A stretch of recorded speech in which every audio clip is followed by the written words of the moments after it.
Brighten-Up-Sunshine. Every day is a new beginning. See if I can position this correctly for you. And I have some interesting things to talk about. So I wanted to share this with you guys. Let's talk about confrontation. Now, I know sometimes it's not something we want to talk about, but I'm here to share a simple and clear way why it's not only necessary, but how we can actually do it and do it with love. So we're not, hurting people, because we don't want to do that, obviously. So why do we even have to have confrontation? Why is confrontation something that we even need? A skill, right? That, well, we'd rather avoid than deal with. And then that actually can cause some serious, serious problems. So now let's talk about Jesus and confrontation. Jesus was not shy about speaking up when he thought he was right, or when he knew he was right. He confronted the Pharisees because he loved the people and wanted them to know the truth. Confrontation, when done right, is actually it's an act of love.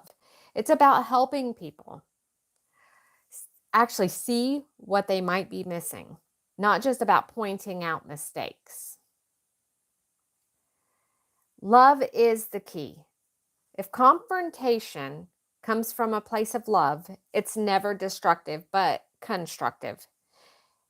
It's about caring enough to want the best for someone, even if the truth is hard to hear.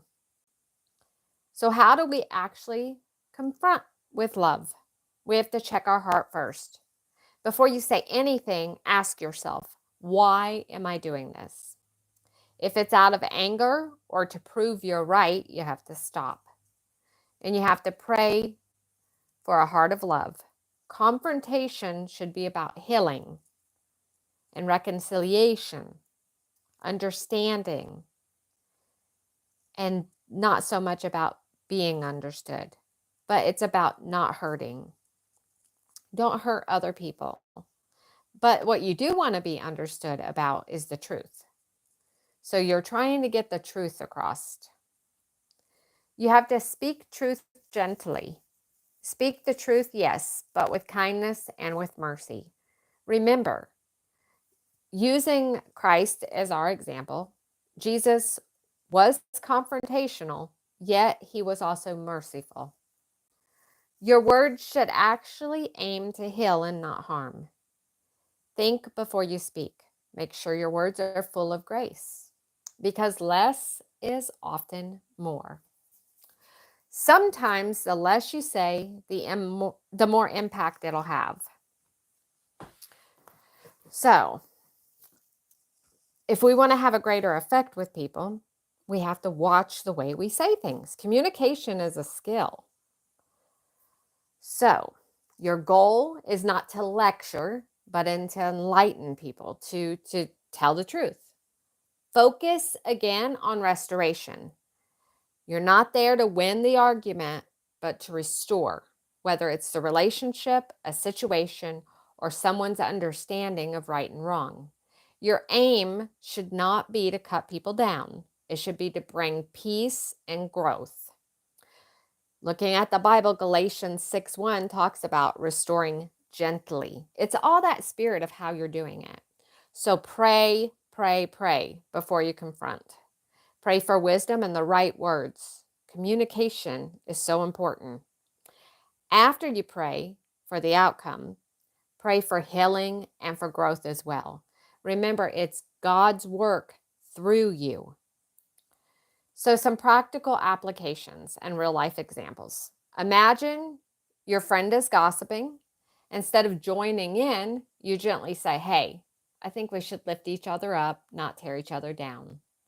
It's confronting the behavior, but not the person in that example. In the workplace, if someone's actions are affecting the team negatively, you could address it with kindness. I noticed this, or I think if we do this instead. But it's learning how to be assertive, but also doing it with grace and humility and kindness.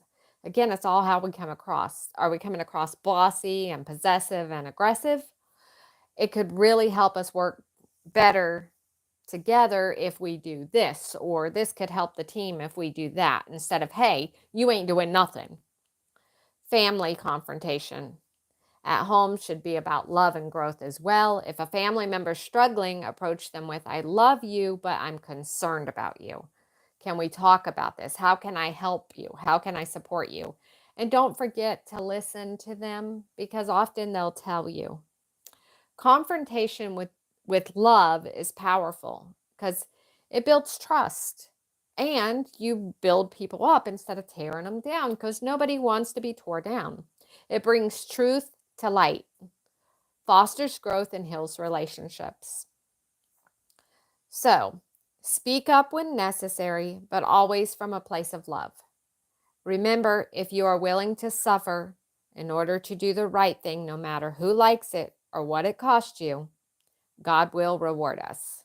We have to learn to have that belt of truth on and to speak, and sometimes that is confrontational.